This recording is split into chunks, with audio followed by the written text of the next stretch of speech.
Selamat pagi teman-teman sekalian. Ini adalah buku Khalil Gibran, The Prophet, yang diterjemahkan oleh Sapardi Djoko Damono. Sapardi baru meninggal seminggu yang lalu. Jadi pagi ini di antara hari Minggu yang cerah, saya memilih-milih buku. Akhirnya saya kelihatan buku kecil ini.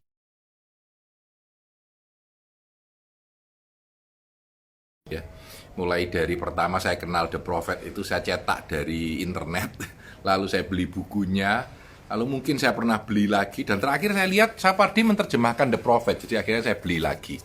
Khalil Gibran ini menarik ya.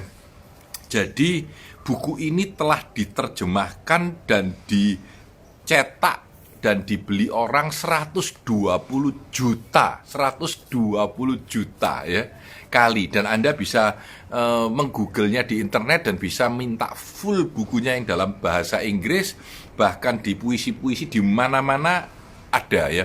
Judul aslinya namanya adalah The Prophet, dan banyak penulis yang menerjemahkan menjadi sang nabi atau sang utusan ya. Tetapi Sapardi Djoko Damono mengatakan supaya tidak terlalu menjuruskan orang pada pemikiran kata The Prophet itu sebagai seorang nabi, dia memilih nama Al-Mustafa, yaitu nama orang yang diajak berbicara ini. Jadi cerita sederhananya adalah sebenarnya Al-Mustafa ini tinggal 12 tahun di sebuah kota, lalu dia mau keluar dari kota itu dan pulang gitu, dan naik kapal pergi. Dan pada satu hari ketika dia melihat kapal itu, dia mau pulang, dia jalan lewat kota dan orang-orang berkerumun menanyakan kepada dia tentang banyak hal, mulai dari cinta, kepedihan, kerja, anak, dan lain-lain. Dan terjadilah sebuah tulisan yang sangat poetik, yang naratif tentang banyak hal dalam kehidupan ini. Dan sebenarnya The Prophet ini buku pertama dari Khalil Gibran, seorang Libanon yang pindah ke Amerika, yang ditulis dalam bahasa aslinya, bahasa Inggris. Jadi bukan, dia juga menulis banyak dalam bahasa yang lain ya. Jadi ini yang pertama kali dia tulis dalam bahasa Inggris ya. Jadi ada 120 juta kopi yang telah terjual ya. Terus kenapa kok orang-orang bilang? Jadi buku ini juga dijadikan film ya, jadikan film. Filmnya namanya juga saya kira The Prophet, saya lupa. Salma Hayek yang bikin ya. Jadi dia bilang bahwa kenapa buku ini powerful ya? Dia bilang karena buku ini seolah-olah bercerita ke hati kita langsung, talk to your soul. Ini salah satu yang dikatakan the book talks to your soul ya. Nah, buku ini ceritanya ketika Al-Mustafa ini turun ke kota, lalu orang-orang bertanya tentang banyak hal ya. Salah seorang yang bertanya namanya Al-Mitra. Al-Mitra ini adalah seorang perempuan, seorang peramal yang dulunya pertama kali ketika dia datang 12 tahun sebelumnya ke kota itu yang mau berbicara dengan dia gitu. Nah, ini mulai dari satu dulu ya. Al-Mitra tanya ya. Berbicaralah kepada kami tentang cinta, talk to us about love ya. Dan dia bilang, dan Al-Mustafa bilang, jika cinta mengajakmu, ikutilah dia, meskipun jalannya sulit dan curam. Dan ketika sayap-sayapnya merangkulmu, menyerahlah kepadanya, meskipun pedang yang terselip di antara ujung sayapnya mungkin melukaimu. Dan jika ia berbicara padamu, percayalah saja, meskipun suaranya mungkin membuyarkan mimpi-mimpimu bagaikan angin utara yang mengerontangkan taman. Jadi banyak sekali cerita, dan bahkan gambar-gambar ini konon adalah gambar si Khalil Gibran sendiri ya. Jadi beliau adalah seorang penulis, seorang artis gitu ya. Nah, salah satu yang terkenal adalah berbicara tentang perkawinan, berbicara tentang anak-anak. Nah, tentang anak-anak ini juga menarik. Dia bilang, berbicaralah tentang anak-anak. Dia bilang begitu. Dan Al-Mustafa bilang, anakmu bukanlah anakmu. Mereka adalah putra-putri kerinduan kehidupan terhadap dirinya sendiri. Mereka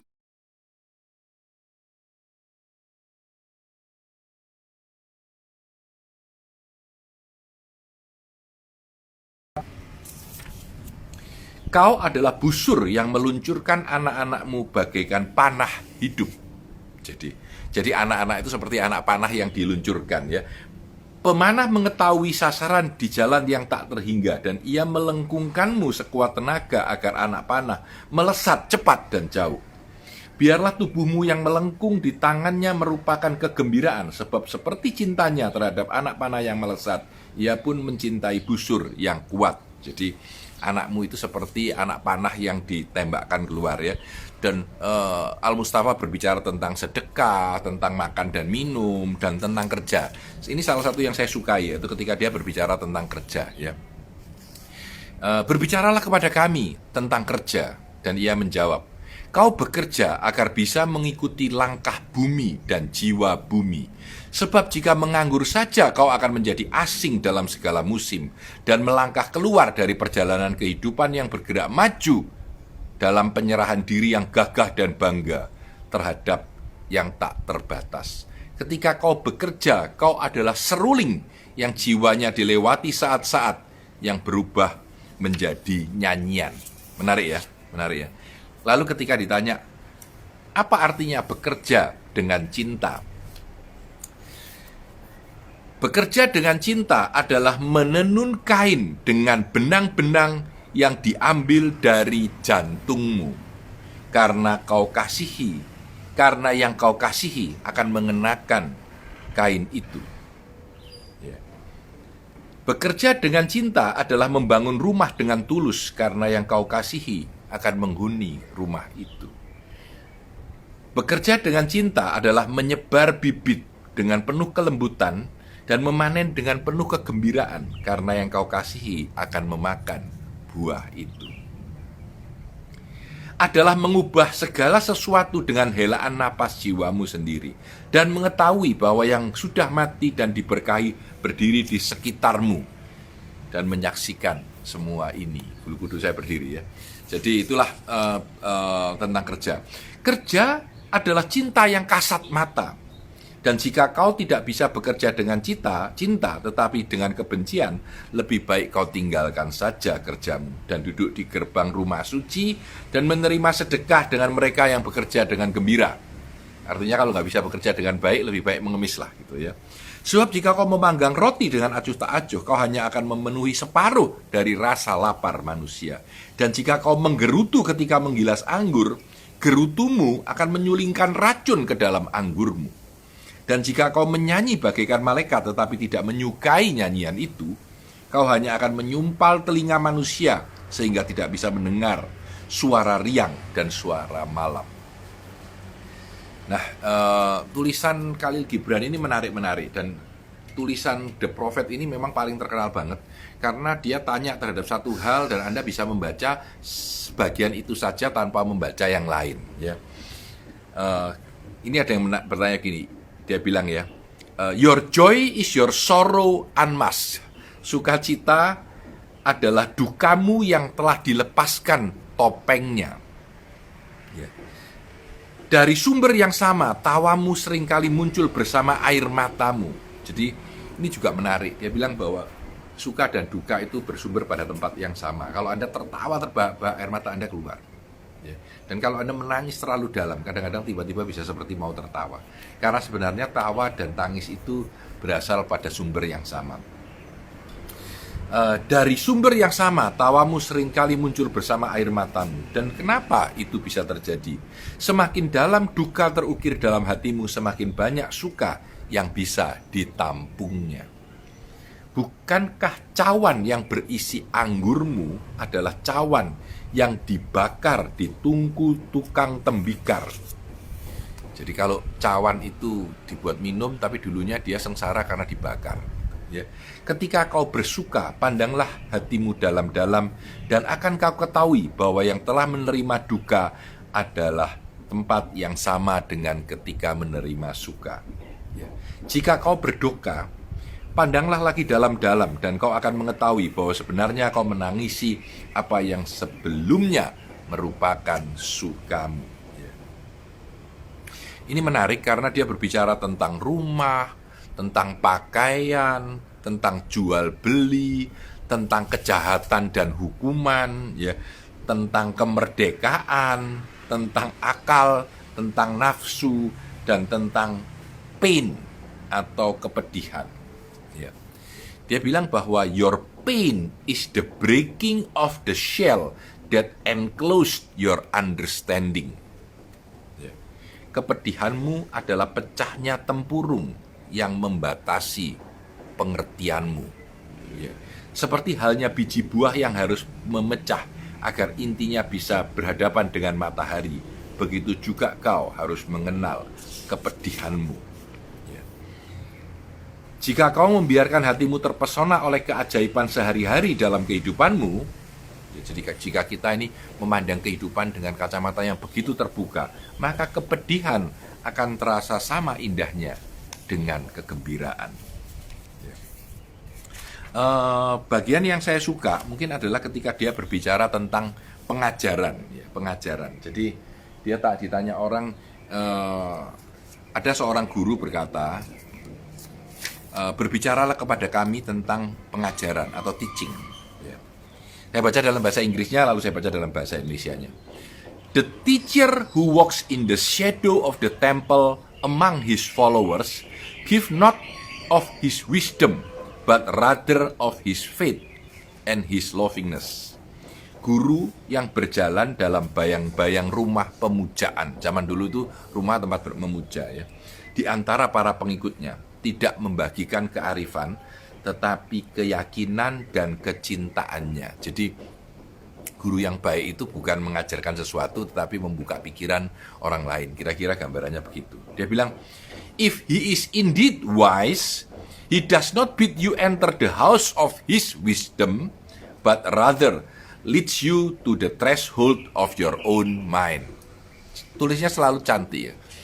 Tulisannya selalu cantik. Ya, but rather leads you to the threshold of your own mind.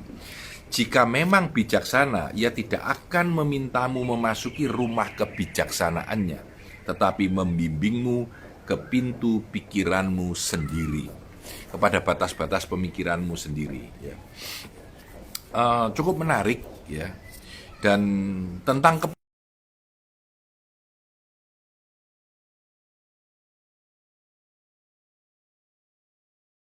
kenyanyian kebebasan. Kepuasan adalah kenyanyian kebebasan, tetapi bukan kebebasan. Ia adalah merekahnya keinginanmu, tapi bukan buahnya.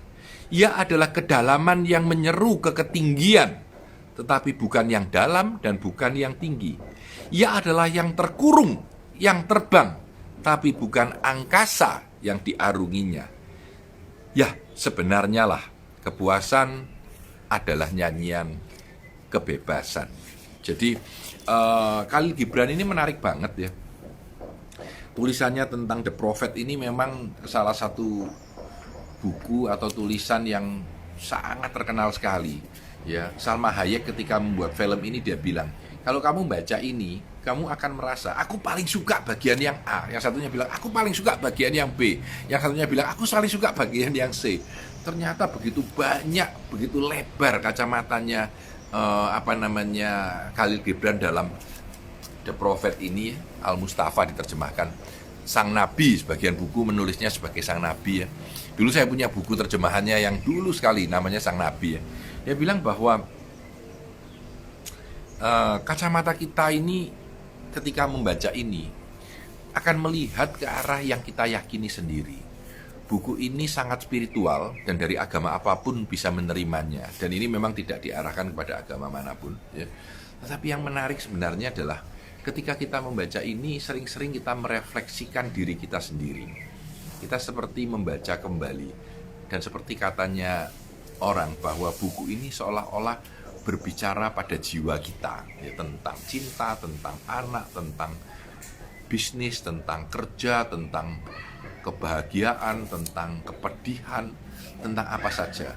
Padahal kalau Anda lihat narasinya sebenarnya adalah Sang Al-Mustafa ini dari kota ini keluar, lalu akhirnya dia sampai di pinggir pantai, naik kapalnya dan berlabuh meninggalkan kota ini setelah 12 tahun dia ada di sana ya. Dan percakapan ini adalah percakapan dari orang-orang di kota itu yang menanyakan setiap persoalan kepada dia. Jadi saya suka dengan kalimat your joy is your sorrow unmasked. Sebenarnya sukacitamu adalah dukamu yang telah dibuka topengnya. Saya Tanah Di Santoso, selamat hari Minggu. Semoga minggu ini membawa banyak kecerahan